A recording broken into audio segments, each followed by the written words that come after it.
bersamamu. Dan bersama rohmu. Inilah Injil suci menurut Lukas. Dimuliakanlah Tuhan. Sekali peristiwa, Yesus bersabda kepada para murid, "Barang siapa mengakui aku di depan manusia, akan diakui pula Putra Manusia di depan para malaikat Allah. Tetapi barang siapa menyangkal aku di depan manusia, akan disangkal pula di depan para malaikat Allah.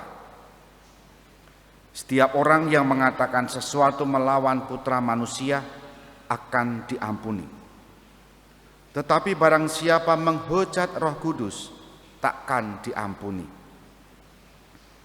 Bila kalian dihadapkan kepada majelis atau pemerintah atau penguasa, janganlah kalian khawatir bagaimana dan apa yang harus kalian katakan untuk membela diri.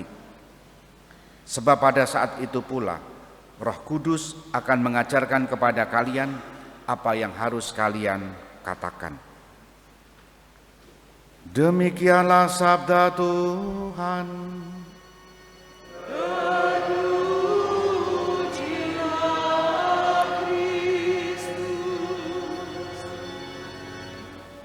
Saudari-saudara yang dikasihi Tuhan, selamat pagi berkah dalam.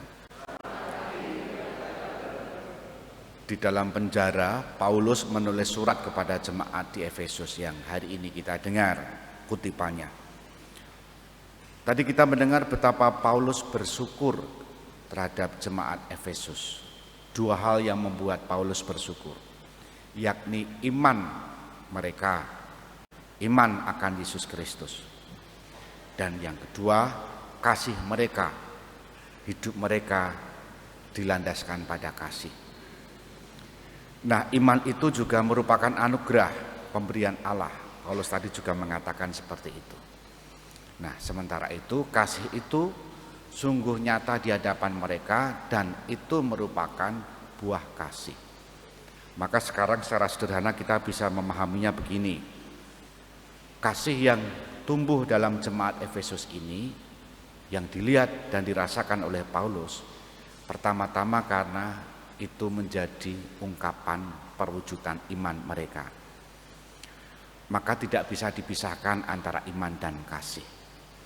Nah, saudari-saudara, tulisan Paulus ini kepada jemaat di Efesus menjadikan kita bermenung sekarang.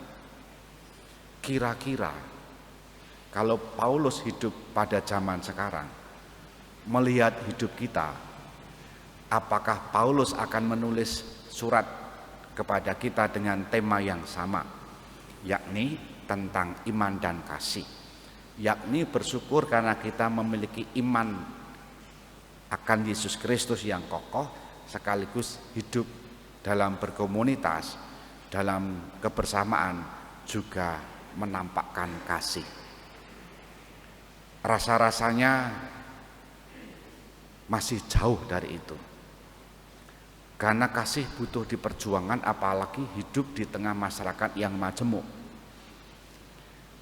Oleh karena itu, apa yang ditulis oleh Paulus ini sepertinya juga menjadi inspirasi hidup kita, mengusahakan agar iman kita makin kokoh dan kasih kita makin terwujud dalam hidup bersama. Apa yang dikatakan Paulus ini, kalau saya hubungkan dengan sabda Yesus dalam bacaan pertama, Yesus bersabda begini, "Barang siapa mengakui aku di depan manusia, akan diakui pula Putra Manusia di depan para malaikat." Iman yang tadi saya singgung karena tulisan Paulus ini juga sekarang dijadikan bahan berefleksi untuk kita. Kalau Yesus tadi juga mengatakan orang yang mengakui Putra Manusia di depan banyak orang, Putra Manusia juga akan mengakuinya. Kalau kita mengakui Yesus di depan banyak orang, di tengah masyarakat kita, kita pun akan diakui oleh Yesus. Nah, untuk sampai pada keberanian iman akan Yesus di tengah masyarakat majemuk ini, kita makin lama ditantang, diajak untuk memiliki relasi dengannya. Tanpa relasi yang kokoh, kita akan minggrang-minggring, ragu-ragu. Bahkan dalam tindakan yang sangat sederhana saja. Makan di warung di tengah banyak orang, takut berdoa dengan membuat tanda salib. Bisa jadi loh ya, bisa jadi.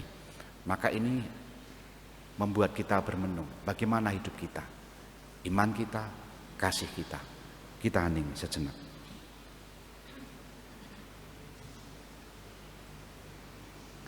Dimuliakanlah Yesus yang dulu hidup, sekarang dan selama-lamanya.